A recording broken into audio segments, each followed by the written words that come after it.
Hello everyone, welcome back to Rachna paradise. कैसे हैं आप सब लोग? मैं अच्छी और उम्मीद करती हूँ कि आप सब भी अच्छे होंगे। एंड आवाज़ से तो आपको पता चला होगा कि मैं उतनी भी अच्छी नहीं हूँ।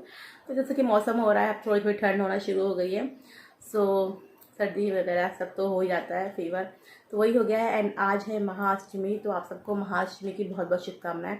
तो मेरी जो मॉर्निंग की पूजा है वो हो चुकी है, और उसके बाद आफ्टरनून में करीबन 2-3 बजे से हम लोग करेंगे पाठ।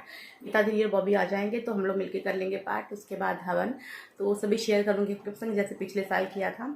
और अगर किसी ने पिछले साल का ब्लॉग नहीं देखा है तो मैं उसका लिंक दे दूँगी, तो आप देख लीजिएगा। पिन कर दूँगी उसका लिंक, या फिर डिस्क्रिप्शन में दे दूँगी। एंड बस अभी आई हूँ और अभी तक पानी भी नहीं पिया, तो अब जाती हूँ अपने लिए चाय बनाती हूँ, चाय पीती हूँ क्योंकि गला बहुत दुख रहा है। उसके बाद आपसे मिलती हूँ, ठीक है? तो यहाँ पे आप देख सकती हैं कि तैयारी हवन की लगभग हो चुकी है। हवन सामग्री भी बना कर रख ली है, वो दीदी घर से बना के लाई थी। तो नीता दीदी वो अभी आ गए थे। ये पूजा के फूल जो आप देख रहे हैं, पान और जो भी सारी चीज़ें सब दीदी लेकर आई थी, हवन की लकड़ियाँ वगैरह। यहाँ पे वो रोली घोल रही है। और उसके बाद ये पूजा के जो भी सामान की थाली है तो सब दीदी लेकर आई थी, जैसे मैंने बताया। ये प्रसाद जो है वो भी दीदी लाई थी, और हवन सामग्री इस बार दीदी घर से मिक्स करके लाई थी। लास्ट ईयर हमने यहाँ मिक्स की थी, और उसमें सारे सामान जो होते हैं वो डालते। तो अब जो हवन कुंड है दीदी बना दिया स्वास्तिक। ये बनाना सबसे ज़्यादा शुभ होता है। तो यहाँ पर उसके बाद हम लोगों की पूजा, जो माता रानी की पूजा है, टीका फूल वगैरह, उसके बाद मैं करूँगी, फिर दीदी भी करेगी। और यहाँ दीदी ने मुझे दिया है 5 सुपारी इलायची का बीड़ा माता को चढ़ाने के लिए। जैसे पहले दिन चढ़ाया था ना मैंने, तो अब वो हटा के मैं नया चढ़ा दूँगी यहाँ पे। और इसमें दक्षिणा रखना भी ज़रूरी होता है, आप जितना भी चाहे रख सकते हैं। और सुहाग के सामान में दीदी मेरे लिए लाई थी नेल पेंट, तो वही चढ़ा दिया था। अब मैं यहाँ पूजा की थाली में जो दीपक है उसको जला लूँगी। और सुबह की पूजा में जो कथा डेली पढ़ती हूँ वो तो मैंने पढ़ ली थी। तो आज अष्टमी का दिन है, तो इसलिए हम करेंगे दुर्गा सप्तशती का पाठ। अब इसके बाद मैंने यहाँ जो धूप बत्ती वो भी जला ली है, इनको आचमन करके मैं लगा दूँगी मंदिर में।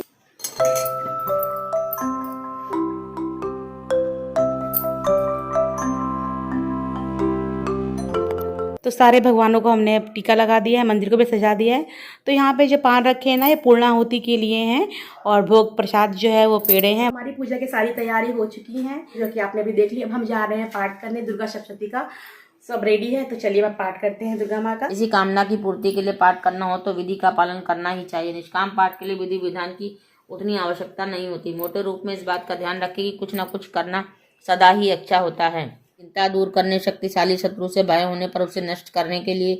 दूसरा अध्याय बलवान शत्रु द्वारा घर अथवा भूमि पर अधिकार कर लेने पर। तीसरा अध्याय विजय प्राप्ति के लिए। चौथा अध्याय धन, सुंदर पत्नी तथा रिद्धि सिद्धि प्राप्ति के लिए। पांचवा अध्याय भूत प्रेत बाधा भय तथा बुरे स्वप्न फल के निवारण के लिए। छठा अध्याय सभी कामना सिद्धि के लिए। सातवां अध्याय मन की मुराद पूरी करने के लिए। आठवां अध्याय सुरक्षा के लिए। नवां अध्याय संपत्ति तथा लाभ प्राप्ति के लिए। 10वां अध्याय शक्ति संतान सुख के लिए। 11वां अध्याय भक्ति मुक्ति तथा आगामी चिंता निवारणार्थ। 12वां अध्याय रोग निवृत्ति तथा निर्भयता के लिए। 13वां अध्याय इच्छित वस्तु की प्राप्ति के लिए। यात्रा से पूर्व दुर्गा कवच का पाठ कर लेना उत्तम है। श्री दुर्गा पाठ। बोलो दुर्गा माता तेरी सदा ही जय हो, बोल साचे दरबार की जय। मार्कंडेय ऋषि बोले, हे पितामह, आप हमें कोई ऐसा परम गुप्त साधन बताइए जिसके द्वारा मनुष्यों की सभी प्रकार से रक्षा हो, और जो अभी तक आपने किसी को बताया भी ना हो। या पीछे की बाईं और अजिता दाईं और अपराजिता रक्षा करे। उद्योतनी मेरी शिखा की उमा मेरे मस्तक पर विराज कर। मस्तक की मालाधारी भवों की शश्विनी, भवों के मध्य में त्रिनेत्रा नासिकाओं की यमघंटा देवी, नेत्रों के मध्य में शंखनी, कानों की द्वारवासिनी, कपोलों की कालिका, कानों के मूल देश की शांकरी मेरी रक्षा करें। तो यमन राजाओं से राजा सूरत की शत्रुता हो गई। दुष्ट दलन राजा सूरत से उनका भयंकर युद्ध हुआ, और थोड़ी सेना होने से यमन राजाओं ने सूरत को हरा दिया। तदनंतर राजा अपने नगर में राज्य करने लगा, तो भी अन्य शत्रु राजाओं ने राजा सूरत पर चढ़ाई कर दी, और नगर में भी दुराचारी मंत्रियों ने राजा का कोष, सैन्य तथा समस्त वस्तुएं छीन ली। हमसे बाबा नमस्कार हो। जो देवी सब प्राणियों में लग जा, शांति और श्रद्धा रूप से स्थित है, उसे नमस्कार, उसे नमस्कार, उसे बाबा नमस्कार हो। जो देवी सभी प्राणियों में कांति रूप से स्थित है, उसे नमस्कार, उसे नमस्कार, उसे बाबा नमस्कार हो। यह सुना तो उसके क्रोध का पारा चढ़ गया, उसके होठ कांपने लगे।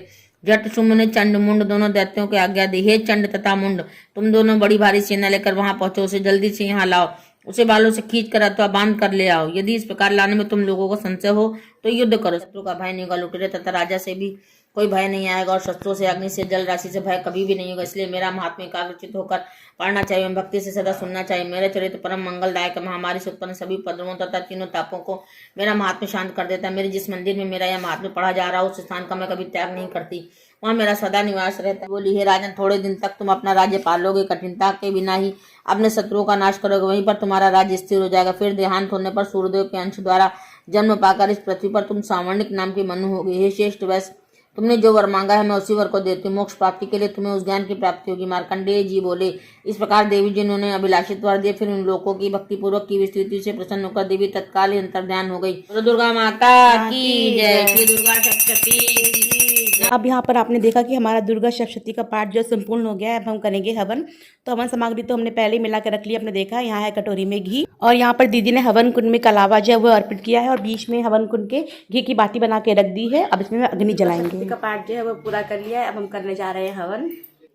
आरोग्य सपता शत्रु बुद्धि विनाशाय दीप ज्योति नमस्तुते। हवन कुंड में अग्नि जलाने के बाद उसका भी आचमन कर देंगे। रखो तो हवन कुंड में हमने अग्नि जला ली, धूप जला लिया, उसके बाद हम इसमें घी डाल देंगे।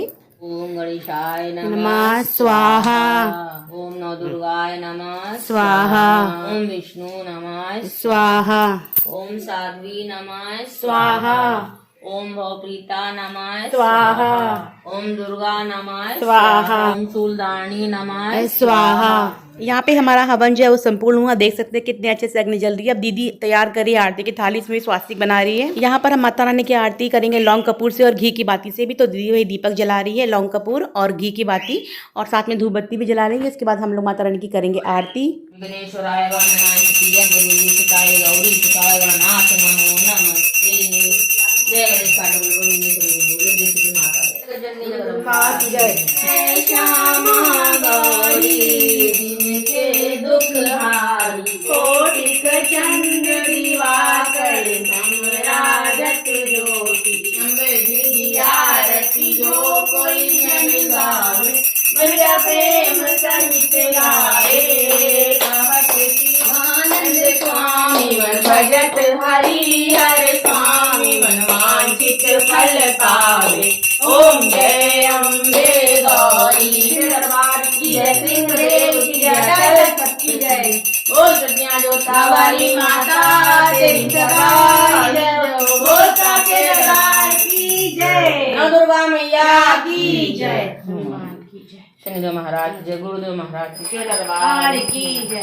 मंत्रहीनम क्रियाहीनम युक्तम पूजनम हरे स्वर्ण संपूर्णतम की जय। सचिया जोता वाली माता तेरी सदा ही जय। बोल साचे दरबार की जय।